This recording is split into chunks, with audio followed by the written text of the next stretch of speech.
The Time of Angels and Flesh and Stone. 8 out of 10. The Weeping Angels return in this sci-fi thriller of a serial. Returning too is River Song on the Tale of the Angels. She's under contract from militarized clerics who are keeping her captive for killing an unknown man. They follow an angel that has been hiding on their spaceship, only to find that they have been lulled into a trap. The angel is leading them into a creepy maze of the dead on an alien planet, full of dormant weeping angels who are craving human victims. And Amy discovers to her horror that even an image or recording of an angel could become an angel in its own right. In a very scary scene, a video of an angel comes to life in front of her. She looks into the eyes of her predator and starts to turn into an angel herself. Only by closing her eyes can she stop the angel from taking over her mind. She has to walk through a forest full of weeping angels with her eyes closed, and this is pretty terrifying stuff. The Crack in the Wall story arc continues, as it turns out to be a tear in the universe, which will lead to the ultimate destruction of time itself. Time energy is leaking through the crack from one reality to another, and even looking into the light can make you cease to exist. In the end, the Doctor must trick the angels into being sucked into the crack in space-time before they kill the crew. The evolution of the angels as living video monsters was a nice development from their beginnings in Blink. The scale of the story is really ramped up in a way that works extremely well. Overall, however, I thought the idea of the angels worked slightly better in their first story. This is because the angels are rather an everyday monster, and work well in that everyday context rather than a futuristic one.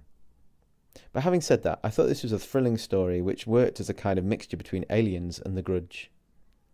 There was only one thing that stifled my enjoyment of this double-parter.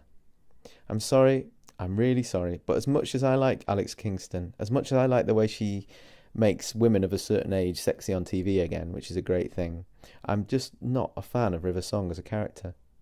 As soon as she enters the scene, she's finding ways to make the Doctor look ridiculous, such as telling Amy that the iconic sound of the TARDIS is nothing more than a bad driver who leaves the handbrake on.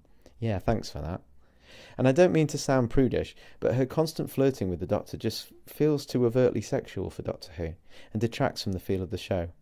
It's another example of the relaunched series' seemingly unending quest to introduce female characters that belittle and deride the main character at every opportunity, such as Donna, Lady D'Souza, and so on. Just what is this about? Is it so wrong to have a strong, interesting male character at the helm of a show in these post-feminist times that we have to have an obnoxious female companion there to balance him?